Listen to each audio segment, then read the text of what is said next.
ఉన్న బంగారాన్ని విడిపించి ఆ రోజు ఆన్లైన్ రేటుకే మేము కొంటాం. Sharma gold company. నమస్కారం, నేను మీ జాహ్నవి. మన సనాతన ధర్మం ప్రకారం మనకి ప్రతినిత్యం కూడా అనేక రకాల సందేహాలు వస్తూ ఉంటాయి కదా. మరి వాటన్నిటినీ సరైన విషయ పరిజ్ఞానం ఉన్న వ్యక్తులు మనకి నివృత్తి చేస్తూ ఉంటే అందులో ఉండే ఆనందము, అది తెలుసుకుంటూ దాన్ని ఆచరిస్తూ ఉంటే అది అనుభవించే ఆ ఆనందం వేరే కదా. మరి దీనికి సంబంధించి పూర్తిగా సైంటిఫిక్గా అటు శాస్త్రోక్తంగా ఏ విధంగా అయినా సరే మనకి డీటెయిల్డ్గా ఎక్స్ప్లెయిన్ చేయడం కోసం మనతో ఉన్నారు ప్రముఖ ఆధ్యాత్మికవేత్త, జ్యోతిష్య వాస్తు పండితులు మన ప్రదీప్ జోషి గురువు గారు. నమస్కారం గురువుగారు. శ్రీమాత్రే. గురువుగారు, శివరాత్రి అన్నాం కదా, మరి ఆ శివరాత్రి రోజు ఆ రాత్రిని ఏ విధంగా మనం చేసుకుంటే చాలా మంచి జరుగుతుందంటారు? శ్రీ గురుభ్యో నమః. శ్రీమాత్రే నమః. మనకి సంవత్సరం మొత్తంలో పండుగలన్నీ ఉంటాయి, కానీ ఏ పండుగను కూడా రాత్రి అని పిలువం మనం. ఒక్క శివరాత్రిని మాత్రమే రాత్రి అని పిలుస్తాం. రాత్రి అని ఎందుకు పిలవడము అంటే, రాత్రి అనేటువంటిది నిషా అని అంటారు. మన యొక్క సనాతన ధర్మంలో దేంట్లో అయినా సరే రాత్రికి నెగిటివ్ విలువలు ఉంటాయి. మార్నింగ్ అంతా పాజిటివ్, నైట్ అంతా నెగిటివ్ అని అంటారు.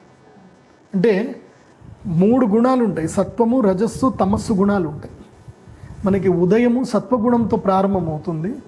అంటే ఉదయం అంటే సూర్యోదయంతో 6 గంటలు, లేదంటే 4 గంటల 15 నిమిషాల నుంచి స్టార్ట్, తెల్లవారుజాము నుంచి సత్వగుణం ప్రారంభమవుతుంది. నేచర్లో 3 గుణాలు ప్రతిరోజు రొటేట్ అవుతూ ఉంటాయి అన్నమాట. సో 4 గంటల 15 నిమిషాలు అంటే దాన్ని బ్రాహ్మీ ముహూర్తం అంటారు. బ్రాహ్మీ ముహూర్తం మొదలు 9 గంటల వరకు, ఉదయం 9 గంటల వరకు సత్వగుణం. అంటే దాదాపు 3 to 9 ఈ టైం అంతా కూడా ఏంటి, సత్వగుణం. 6 గంటలు సత్వగుణం ఉంటుంది. ఆ తర్వాత మార్నింగ్ 9 o'clock నుంచి ఈవినింగ్ 9 o'clock వరకు రజోగుణం ఉంటుంది. రజోగుణం అంటే లైఫ్స్ యాక్టివిటీస్. సత్వగుణం అంటే ఏంటంటే పర్సనల్ యాక్టివిటీస్, అంటే వ్యక్తిగతం, ఓన్లీ ఆత్మోద్ధారం గురించే సాత్వికం అంటే. అంటే కేవలం నీ గురించి మాత్రమే, నీ భార్య పిల్లలు ఎవ్వరు కాదు, కేవలం నీ గురించి మాత్రమే నువ్వు కష్టపడాల్సింది ఈ 6 గంటలు. ఇది 3 గంటల నుంచి 9 గంటల వరకు. ఇందులోపల ఒక 48 నిమిషాలు నీ గురించి నువ్వు ధ్యానం కేటాయించుకుంటే చాలు, నీ జీవితం జన్మోద్ధారమే. తర్వాత 9 గంటల నుంచి రాత్రి 9 గంటల వరకు రజోగుణం. రజోగుణం అంటే ఏంటి, డైలీ యాక్టివిటీస్. అంటే ఈ యొక్క రజోగుణంలో ఏంటంటే నువ్వు అప్పుడే మంచోడుగా ఉంటావు, అప్పుడే చెడ్డోడిగా ఉంటావు, అన్నీ ఉంటాయన్నమాట ఇంకా రజోగుణంలో. ఎందుకోసమంటే ఇప్పుడు ఉదాహరణకి నేనే ఉన్నాను, మనం కూర్చున్నాము, ఇక్కడ మనం బయటికి వెళ్తా ఉన్నాం, నీ శత్రువే వచ్చాడు, నీ దగ్గరికి వచ్చి పలకరించాడు, నువ్వు ఎలా మాట్లాడతావు? కోపంగా మాట్లాడతావు. రజోగుణం వచ్చేస్తుంది. నీ మిత్రుడు వచ్చాడు, నీ దగ్గర డబ్బులు ఉన్నాయి, నిన్ను అడిగాడు, వాడు ఆల్రెడీ నీ ఫ్రెండ్కి ఒక్కడికి దోకా చేశాడు, నీ ఫ్రెండ్ వచ్చి డబ్బులు అడిగాడు, అప్పుడు నువ్వు అబద్ధం ఆడాల్సి వస్తుంది కదా. అంతే. చూద్దాంలే, డబ్బులు ఇప్పుడే కావాలా, చూద్దాం, ఆలోచిస్తాను, కొంచెం నాకు కూడా టైట్గా ఉంది, లేదని చెప్పరు, టైట్ ఉంది చూద్దాంలే అని మనం అబద్ధం చెప్పాల్సిన పరిస్థితి అయితే ఏర్పడుతుంది. సో ఇది కూడా ఒక విధంగా రజోగుణంలోనే అవుతుంది. అంటే మన యొక్క డిఫరెంట్ క్యారెక్టర్స్ మన లోపల వస్తూ ఉంటాయి. అందుకోసం అంటే మనం జీవితంలో నీ యొక్క కూతురితో నీ వ్యవహరించే తీరు వేరే ఉంటుంది, నీ కొడుకుతో వ్యవహరించే తీరు వేరే ఉంటుంది, భర్తతో వ్యవహరించే తీరు, తర్వాత అన్నదమ్ములతోటి వ్యవహరించే వీరు, అత్తగారితోటి, నాన్నతోటి, అమ్మతోటి, ఒక్కొక్క వ్యక్తితోటి మన లోపల ఉన్న ఒక్కొక్క వ్యక్తిత్వము యాక్టివేట్ అయ్యి వాళ్ళతోటి ఒక రకంగా పలకరింపులు ఉంటాయి. అవునా కాదు? ఎన్నో క్యారెక్టర్స్ మన లోపల ఉంటాయి. ఇవన్నీ ఏంటంటే రజోగుణానికి సంబంధించినవి. ఇక తమో గుణం అంటారా, 9 గంటల నుంచి మళ్ళీ 3 గంటల వరకు పడుకున్నంతసేపు, మళ్ళీ ఈ 6 గంటల సేపు తమో గుణం ఉంటుంది, అంటే నిద్రపోవడం. సో ఈ నిద్రలో మనం చేసేవి ఇంకా యాక్టివిటీస్ ఏమున్నా ఇవన్నీ కూడా తమస్సుకు సంబంధించినవి. సో ఇప్పుడు చూస్తే మరి సాయంత్రం 6 గంటల నుంచి ఉదయం 6 గంటల వరకు రజోగుణము, సత్వగుణము, తమో గుణము ఈ 3 కలిపి వస్తున్నాయి. 6 గంటల నుంచి 6 గంటల వరకు రాత్రి కదా. దీన్ని ఏమంటారు అంటే మహాశివరాత్రి అంటారు. సో ఈ రాత్రి ఏం చెయ్యాలి మరి? తమస్సు, రాత్రి దేనికి సంకేతం అని చెప్పాను? తమస్సుకు సంకేతం, అజ్ఞానానికి సంకేతం. కాబట్టి ఈ శివరాత్రి రోజు ఈ రాత్రంతా కూడా ఏం చేయాలంటే జాగరణ చేయాలి. జాగరణ చేసి, జాగరణ అంటే ఏంటి, మెలకువతోటి ఉండడము. మెలకువతోటి ఉండడం అంటే టీవీలు ఆన్ చేసుకొని సినిమాలు చూడడం కాదు. మెళకువతో ఉండడము అంటే ఆ భగవంతుణ్ణి ధ్యానం చేస్తూ ఉండడము, ఆ శివుణ్ణి నామస్మరణ చేస్తూ ఉండడము, ఆ శివయ్య మహిమలు వింటూ ఉండడము అనేటువంటిదే శివరాత్రి యొక్క ముఖ్య ఉద్దేశం, జాగరణ ఉద్దేశం.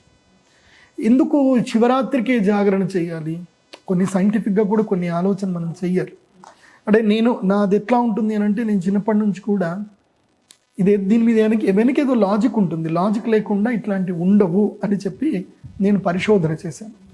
ఈ పరిశోధనలో తెలుసుకున్నది ఏమిటంటే గనక, కాలము మారుతుంది. కాలము లోపల బయోలాజికల్ ఫంక్షన్ అనేది ఒకటి ఉంటుంది. మన శరీరంలో కూడా ఒక బయోలాజికల్ ఫంక్షన్ ఉంటుంది. సో మన శరీరంలో కూడా బయోలాజికల్ క్లాక్ ఉంటుంది. మనము రోజు కంటిన్యూగా 3 గంటలకు లేచి 10 రోజులు లేచి 11వ రోజు మీరు ఇంకా అలారం పెట్టుకోవాల్సిన అవసరం లేదు, ఆటోమేటిక్గా మెలకు అయిపోతుంది, లేచి కూర్చుంటారు కూడా. ఇంకా 3 గంటలకు మెలకు అయిపోతుంది. ఎందుకోసం అంటే మన బయోలాజికల్ క్లాక్ కాబట్టి. అట్లా యూనివర్సల్ బయోలాజికల్ క్లాక్ ఉంటుంది. ఆ యూనివర్సల్ బయోలాజికల్ క్లాక్లో దెర్ ఈజ్ సమ్ టైం, దాన్ని ఏమంటారు అంటే ఎక్స్చేంజింగ్ ద నేచర్లో ఒక విధంగా ఒకేసారి ట్రమెండస్ చేంజెస్ రావడం అన్నమాట. అంటే ఇప్పటి వరకు మనకి చలి పెడతా ఉంటుంది, ఒక్కసారి చలి మొత్తం బంద్ అయిపోతుంది, ఇకపై ఎండలు ప్రారంభమవుతాయి. సూర్యుని యొక్క ఎండ తీవ్రత ప్రారంభమవుతుంది. ప్రతి ఒక్కదానికి విరుగుడు చేసుకుంటూ వస్తుంది నేచర్. ఎండ విపరీతంగా వస్తుంది, ఎండపోయి ఎండకి మనకి కావాల్సింది ఏంది? తాపము చల్లారాలి కాబట్టి ఏంటి, మనకి వర్షం పడుతుంది. వర్షంతో భూతాపం చల్లారుతుంది. వర్షం పడిన తర్వాత ఏం కావాలి అని అంటే, కొంచెం నేచర్ బ్యాలెన్స్ స్టేట్కి రావాలి. శరదృతువు వస్తుంది. శరదృతువు వచ్చిన తర్వాత ఏం జరుగుతుంది? మళ్ళీ విపరీతమైన చలి ప్రారంభమవుతుంది. చలి అయిపోయిన తర్వాత మళ్ళీ ఎండాకాలం ప్రారంభమవుతుంది. ఇది సృష్టి ధర్మం. ఈ సృష్టి ధర్మములో ఈ శివరాత్రి ఏం చేస్తుంది అని అంటే, బయోలాజికల్ క్లాక్ అనేది మారుతుంది. ఇంకపై మొత్తం కూడా లయము ప్రారంభమవుతుంది. ఇప్పుడు శిశిర ఋతువు, ఆకులన్నీ కూడా రాలిపోతాయి. ఆకులు మొత్తము రాలిపోయి మనకి నేచర్ ఒకటి చూపిస్తుంది. అంటే ఈ ప్రపంచములో ఏది కూడా శాశ్వతం కాదు. దుఃఖము శాశ్వతం కాదు, సుఖము శాశ్వతం కాదు, ఏది శాశ్వతం కాదు. అట్లాగే నీకు కష్టాలు వస్తాయి, ఆ కష్టాలు కూడా నీకు శాశ్వతం కావు. ఇప్పుడు ఉదాహరణకి, ఇప్పుడు మీరు అడవికి వెళ్ళి చూసారనుకోండి, అడవి మొత్తం కూడా మీకు బోసిపోయినట్టు ఉంటుంది అనమాట. కంప్లీట్గా ఎక్కడ మీకు పచ్చదనం కనపడదు. కేవలం ఎక్కడైతే గోగు పూలు తప్ప, అంటే ఆరెంజ్ కలర్లో ఫ్లవర్స్ తప్ప ఇంకెక్కడ ఫ్లవర్స్ కూడా కనబడవు అడవిలో. ఇప్పుడు శ్రీశైలం పోతా ఉంటే అడవి మొత్తం ఎండిపోయి కనిపిస్తూ ఉంది, ఆకులు మొత్తం రాలిపోతూ ఉంటాయి. ఇది మనకి శివుడు ఏం సూచిస్తున్నాడు అంటే, లయమును సూచిస్తాడు. నేను శిశిర ఋతువులో వచ్చాను, ఇది లయము, మీరు నా లోపల లయం అవ్వాలి అని చెప్పి మీరు శివరాత్రి జాగరణ చేయండి. ఈ రాత్రి జాగరణ చేసి మీ యొక్క ఆలోచనలని, మీ బాధలను, మీ దుఃఖములన్నింటినీ కూడా నా యందు లయము చేయండి. అయితే గురుగారు, జన్మానికో శివరాత్రి అంటారు కదా, మరి అదెందుకు అంటారు? జన్మానికి ఒక శివరాత్రి అంటే, ఒక్క శివరాత్రి నిష్ఠతోటి, నిరాహారముతోటి, పూర్తిగా శివయ్య దగ్గర ఉండి, పూర్తి నిష్ఠతోటి ఉండి, మంచిగా శివుడి గుడిలో దీపాలు వెలిగించి చేస్తే ఇంకా వాళ్ళకి జన్మ చరితార్థమైపోతుంది. దానికి ఒక మంచి ఉదాహరణ మనకి శివపురాణంలో కూడా ఉంది. అందుకోసం అంటే మన కథలు వింటే మనం తొందరగా తత్వాన్ని అర్థం చేసుకోగలుగుతాం. ఒక దొంగ, ఒక భయంకరమైన దొంగ, వాడి జీవితాంతము దొంగతనం తప్ప ఏమీ లేదు. వాడి జీవితంలో దొంగతనాలు చేయడాలు, ఇంకోళ్ళని ఇబ్బంది పెట్టడాలు, కొట్లాడాలు చేయడాలు, ఇదే పని వాడిది. అలాంటి వాడు ఒకరోజు, అంటే ఈ శివరాత్రికి ముందు రోజు దొరికిపోయాడు. దొంగతనం చేస్తే దొరికిపోయాడు. దొరికితే ఇంకా వాడిని అందరూ కూడా తరుముతారు. వాడిని ఎక్కడనట్రా, వీడిని పట్టేసుకుందాంరా, వీడు దొరికాడరా అని చెప్పి తరుముతారు. వాడు ఆ తరిమే భయంలో పరిగెత్తుకుంటూ పోయి ఒక అడవిలో పాడుబడ్డ శివాలయం లోపలికి వెళ్ళిపోయి తలుపులు వేసుకొని కూర్చుంటాడు. వీడు ఆ రోజు మొదలు, అంటే ఈ రోజు రాత్రి అయిపోయింది కదా, తెల్లారితే శివరాత్రి పండుగ.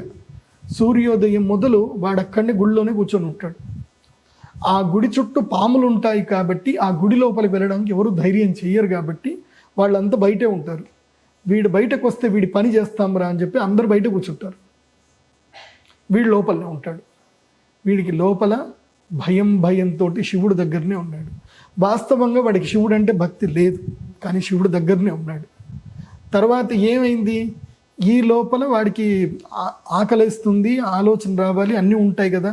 లేచాడు, ఆ ప్రదేశం అంతా క్లీన్ చేసుకున్నాడు, మొత్తం క్లీన్ చేశాడు, శివుడి మీద కూడా మొత్తం క్లీన్ చేసేసాడు.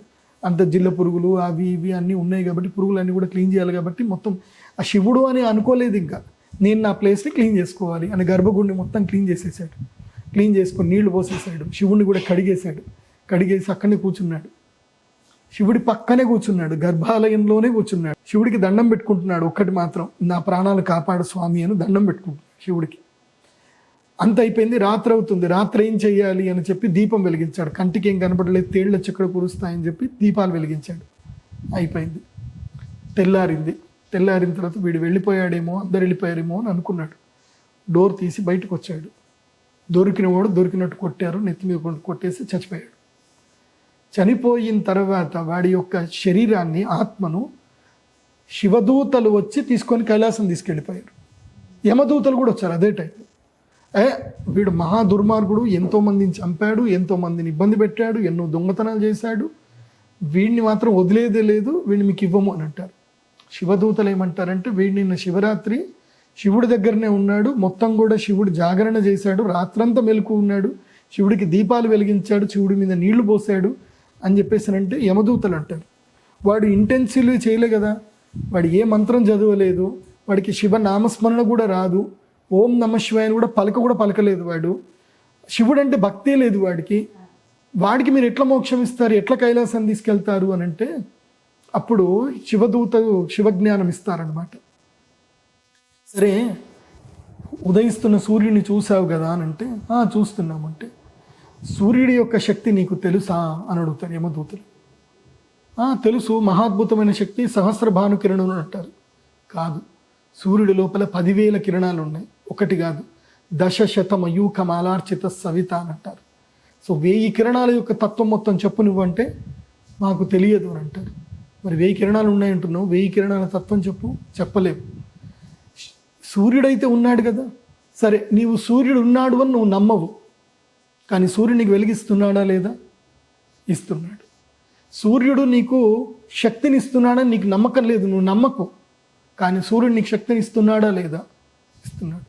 ఈ యొక్క చెట్టు, చామ, పిట్ట, గుట్ట ఏవైతే అన్నీ ఉన్నాయో ఈ చరాచర జగత్తులో ఉండేటి వీటన్నిటి కూడా సూర్యుని యొక్క తత్వం తెలియదు. అయినా సూర్యుడు వాళ్ళందరికీ కూడా శక్తిని ఇస్తున్నాడా లేదా? ఇస్తున్నాడు. ఒక ధాన్యము గింజ పండడానికి సూర్యుడి యొక్క శక్తి కావాలి, వస్తుందా లేదా? వస్తుంది. ఒక పువ్వు వికసించడానికి సూర్యుడి యొక్క కిరణాలు చంద్రుడి మీద పడి పుష్పాల మీద పడితేనే పుష్పములు వికసిస్తాయి, లేకపోతే వికసించవు. మరి ఈ శక్తిని ఎవరిస్తున్నారు? సూర్యుడే ఇస్తున్నాడు. మరి వీళ్ళందరికీ ఆ శక్తి తత్వం తెలుసా? తెలియదు. మరి వీళ్ళందరూ కూడా ఆ సూర్యుని ప్రార్థన చేస్తున్నారంటే తెలియదు. ఆ సూర్యనారాయణుడే అట్లా ఉంటే ఆ 1,000,000 సూర్యభాన తేజుడు అంటే 100 కోట్ల సూర్యుడి యొక్క తేజస్సుతో సమానమైనటువంటి కాంతి కలిగినటువంటి ముక్కంటి గురించి నువ్వు ఎంత తెలుసుకుంటావు నీ జీవితంలో? సాక్షాత్తు అర్ధాంగి అయిన పార్వతీదేవికే శివుడి గురించి తెలియదు. కాబట్టి శివుడికి మూఢభక్తి అయినా ఇష్టమే. శివరాత్రి రోజు శివుని యొక్క సాన్నిధ్యంలో ఉండి శివనామస్మరణ చేసినా చెయ్యకపోయినా శివుని సాన్నిధ్యంలో ఉంటే, శివుని అనునిత్యము తలుచుకుంటా ఉంటే ఆ శివుడు తప్పక అనుగ్రహిస్తాడు. ఇందాక పువ్వు పడింది, అదే మనకి సంకేతం. ఎస్, నేనున్నాను చెప్తున్నాను, మీతో కూడా నేనున్నాను అని ఆయన చెప్తున్నట్టు అనిపిస్తుంది. నేను అదే చూసాను గురు. కాబట్టి శివరాత్రి ఎలాంటి సంకోచము లేకుండా, నేను భగవంతుణ్ణి మీరు ఏ దృష్టిలో చూడమని చెప్తాను తెలుసా? ఒక మంచి మిత్రుడిలాగా చూడండి. ఒక మంచి మిత్రుడు జీవితంలో ఎట్లాగైతే కనుక నీకు ఆపత్కాలంలో సహాయం చేస్తాడో, ఒక మంచి మిత్రుడు నీకు తప్పు చేస్తుంటే ఆ మంచి మిత్రుడు ఏం చేస్తాడు అంటే నీకు సలహాలు ఇస్తాడు, నీకు అప్పుడప్పుడు తిడతాడు కూడా. ఒక మంచి మిత్రుడు సన్మిత్ర లక్షణం అంటారు. అలాంటి మంచి మిత్రుడు శివుడు. శివుణ్ణి మిత్రుడిగా భావించండి, శత్రువుగా భావించకండి. ఎంతోమంది ఎన్నో అంటూ ఉంటారు, శివలింగం ఇంట్లో పెట్టుకోకూడదు, ఇలా వెళ్ళాలి, అలా చెయ్యాలి. నాకైతే మూఢభక్తే ఇష్టం. ఎందుకోసం అంటే మూఢభక్తికే భగవంతుడు ఇష్టపడతాడు. భోలాశంకరుడు. మనము అన్నీ తెలుసుకుంటే మన లోపల ఏంటంటే ఒక కుత్సిత స్వభావం వచ్చేస్తుంది. ఏం లేదయ్యా, అంతా శివుడే, నీవు నాలోన శివుడు కలడు, నీలోన శివుడు గలడు. తనికెళ్ళ భరణి గారు ఎంత చక్కగా పాడారు. ఆయన అంతే. శివతత్వం ఏంటంటే ఒక ప్రేమ, ఒక ఆప్యాయత, ఒక అనురాగం, ఒక తెలియని స్వభావం, ఒక చంటి పిల్లాడిలాగా మనం శివుడి దగ్గర ఉండాలి. శివుడి దగ్గర అహంకారం ప్రదర్శిస్తే మనం ఏం సరిపోం. సో శివుడి అనుగ్రహం నాకు తెలిసి ఈ వీడియో చూసిన ప్రతి ఒక్కరికి వస్తుంది. ఎందుకంటే చూసారు కదా మీరు, సో మీ అందరికీ కూడా కనిపించే ఉంటుంది శివుడి అనుగ్రహం పువ్వు అలా పడింది. సో డెఫినెట్గా శివుడు ఇక్కడే ఉన్నారు, మనం నమ్మిన చోటనే ఉన్నారు. ఎందుకోసమంటే మనం శివగణాలు గనక చూస్తే శివగణాలకి ఏమీ తెలియదు వాళ్ళకి, శివుడు ఒక్కడే తెలుసు వాళ్ళకి. అందరూ వెర్రి చేష్టలు ఉంటాయి. ఇప్పుడు మీరు ఎవరైనా శివ మహాపురాణం తీసి శివుడు పార్వతీల యొక్క వివాహానికి సంబంధించిన సందర్భాన్ని చూస్తే నవ్వు వస్తుంది, అదేవిధంగా కొంచెం భయం కూడా అవుతుంది. శివగణాలు ఎలా ఉంటాయి అని చూపిస్తారనమాట. ఒకళ్ళ కళ్ళు ఇక్కడ ఉంటుంది, ఇంకోటి కన్ను ఇక్కడ ఉంటుంది, ఇంకోళ్ళ చేతులు ఇక్కడ ఉంటాయి. వాళ్ళకి విచిత్రంగా ఉంటారనమాట శివగణాలు. వాళ్ళు ఒకళ్ళు ఆకాశంలో ఎగురుతూ ఉంటారు, ఒకళ్ళు ఆకాశంలో నడుస్తూ ఉంటారు, ఒకళ్ళు తమ పుర్రె తీసుకొని ఆడుకుంటూ ఉంటారు పుర్రెలతోటి. అలా ఉంటారు విచిత్రంగా శివగణాలు. శివగణాలు భయంకరమైన గణాలు. విష్ణు గణాలందరూ కూడా ఒక విధంగా ఉంటారు, కానీ శివగణాలు ఒక విధంగా ఉండరు. అందుకోసమే శివయ్య భక్తి అంటే మూఢభక్తే, అంతే. శివయ్య నువ్వు ఉన్నావు స్వామి, అంతే. చాలా చాలా చాలా అంటే మనసంతా ప్రశాంతంగా అయ్యేంత చక్కగా వివరించారు గురుగారు. Thank you so much. నమస్కారం. శివుడిని ఏ విధంగా కొలవడం వల్ల మనకున్నటువంటి సకల కష్టాలు తొలగిపోతాయి, ఎప్పుడు కూడా మనం ఆనందంగా సుఖ సంతోషాలతో ఉంటాము అనే దానికి ఆనందంగా ఉండండి. మరో చక్కటి కార్యక్రమంతో మళ్ళీ మీ ముందుకు వచ్చేస్తాను. నమస్కారం.